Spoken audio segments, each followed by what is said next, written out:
Hola, buenos días. Quiero comentarles un poco lo que nos pasa cuando nosotros vamos a votar, cuando vamos a ejercer nuestro derecho a una escuela, a una institución para depositar nuestro voto. ¿Qué me pasa a mí? Yo voy, voy pensando en el resultado de la elección y voy pensando en qué país tengo en mente, qué país, incluso no solo en mente, qué país siento que es mejor a partir del voto que yo deposito. De alguna manera, abrigando la esperanza de que esa manera de ver el país, esa tonalidad de la República Argentina, sea compartido por muchos, por la mayoría. Supongo que los que ven mis videos ya saben qué tipo de país me gusta. Me gusta un país inclusivo, me gusta un país en donde yo cuando voy por la calle me encuentre con gente que tiene una sonrisa pintada en el rostro. O al menos no tiene un rictus de amargura o de apatía o de desilusión. O peor aún, de sufrimiento. Eso es lo que me gusta a mí. Y me gustaría que a la gente le guste lo mismo. Vamos a conversar sobre qué es lo que tenían en mente ustedes cuando fueron a votar y si se parece eso que tenían en mente con lo que después se dio como resultado de la elección. Los resultados de las últimas elecciones muestran que verdaderamente los que pensamos un país parecido al que pienso yo quedamos en minoría, porque ganaron las elecciones voluntades que tenían en mente un país para pocos, un país en donde, digamos, los que están contentos, los que festejan, son una minoría, y los que sufren son la inmensa mayoría de la población. Cabe que nos preguntemos, o mejor dicho, yo les pregunto a esas personas, si realmente lo que tenían en mente cuando fueron a votar era eso, si lo que iba a resultar era un país para muy pocos o iba a resultar un país que por lo menos fuera posible para la mayoría.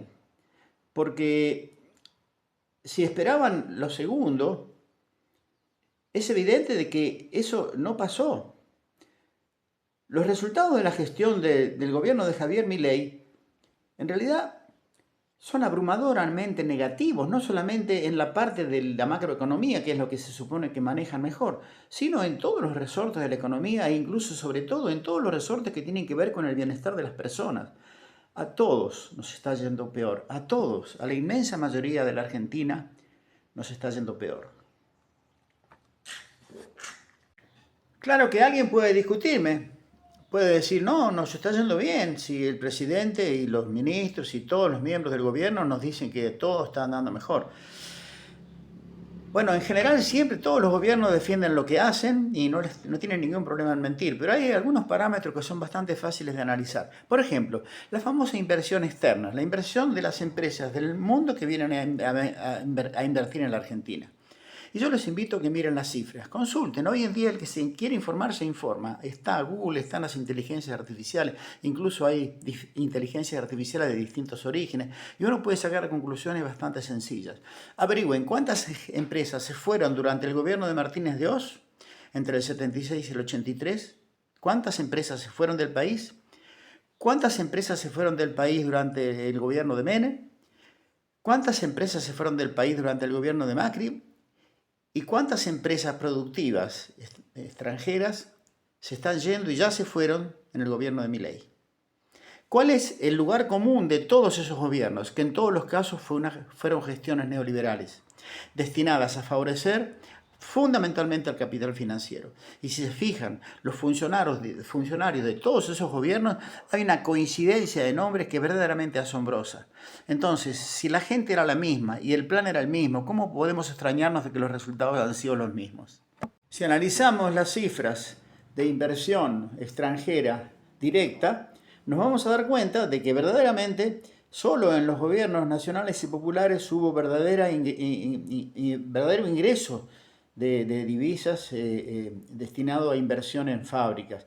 Durante la época de Menem hubo inversión extranjera y uno si mira las cifras puede decir, bueno, hubo mucho ingreso de capital extranjero, pero resulta que fue para comprar empresas ya existentes.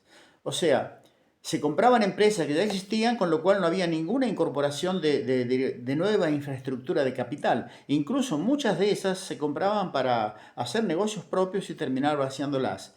Los dos ejemplos más notables y conocidos por todos son Aerolíneas Argentinas e YPF. De modo de que ese gobierno, que también era neoliberal, las cifras aparentes de inversión extranjera eran engañosas, porque no se traducían en ladrillos o en más máquinas, sino que se compraba lo existente para favorecer los negocios privados. Y adivinen cuál fue el gobierno con el máximo récord de inversión extranjera directa en empresas productivas. Si se bajan de los prejuicios, les va a llamar la atención. El de Cristina Fernández de Kirchner.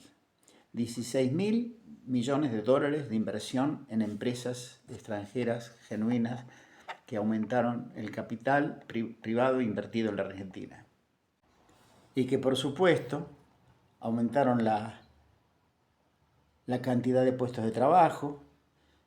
La cifra de desocupación fue la mínima histórica, menos del 6% de desocupación en la República Argentina entre 2003 y 2015. El máximo nivel de desarrollo industrial en décadas, la producción de satélites por primera vez en la historia, las líneas de fibra óptica, la obra pública gigantesca, las inversiones en YPF a través de Chevron, porque no es que el gobierno de Cristina le escapaba a pedir inversión extranjera. O sea, no hay ningún tipo de rechazo a la inversión extranjera. El tema es para qué viene la inversión extranjera. Si no contratábamos a alguien que supiera hacer el cracking, que es el sistema para producir el petróleo que está de una manera que no se lo puede sacar directamente, si no contratamos a una empresa que sepa hacerlo, no se podía hacer. Y eso hizo Cristina y bueno, y ya se fue Chevron o se quedó, no sé cómo siguió. Pero si no hubiera sido por esa inversión, hoy no tendríamos Vaca Muerta. Y no tendríamos algo así como el principal ingreso de divisas genuinas en el gobierno actual. Y que tanto se van a gloria a pesar de que estuvieron en contra de la recuperación de YPF.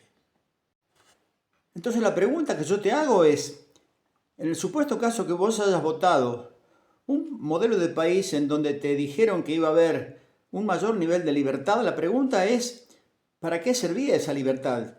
Y si eso implicaba, por ejemplo, que vinieran inversiones del exterior, te comento que el gobierno de Milei es el único gobierno de la historia en donde hubo inversión negativa. O sea, no solamente no vino una sola empresa productiva a la República Argentina, sino que se fueron muchísimas, ya lo comenté en un video anterior. Hace poco nos enteramos de Whirlpool, de General Motors, de Nissan, de Toyota, o disminuyeron el número de turnos, o suspendieron gente, o los despidieron directamente, con toda la catarata, con todos los daños colaterales, porque cuando se va a Whirlpool, no solamente se va a Whirlpool, sino que muchísimas pymes que giran alrededor, que son los proveedores de las empresas así más importantes, también se funden. Entonces, te engañaron miserablemente, te dijeron que este era un país en donde iban a llover inversiones, en donde el mundo estaba desesperado por venir a invertir en la Argentina. Y no pasó eso. ¿Y por qué no pasa? Porque cuando no hay mercado interno nadie quiere invertir en un país en donde nadie compra nada, porque están todos fundiéndose. Esa es la realidad. Como ya vengo diciendo, hay dos modelos en pugna. Hay un país que usa la palabra libertad para dejar que los capitales entren, los capitales especulativos entren, hagan sus negocios, ganen mucha guita y se vayan cuando les parece que es mejor irse que quedarse. Y hay otro país que busca que tengas más laburo y que toda la Argentina crezca. Entonces, la próxima vez que preguntes o que te digan que hay un mundo que nos mira, pregúntate, ¿para qué nos mira? ¿Nos mira para construir o para ver qué es lo que nos pueden sacar? Construir adentro para ganar ellos, sí, de manera válida, pero dejando acá tecnología, puestos de trabajo permanentes, no momentáneos.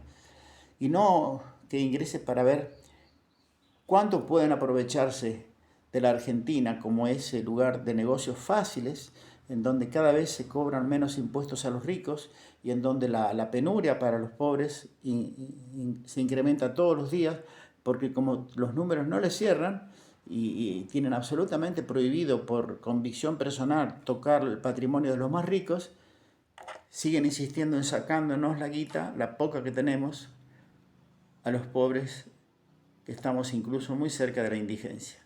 Gracias como siempre por verme y por escucharme.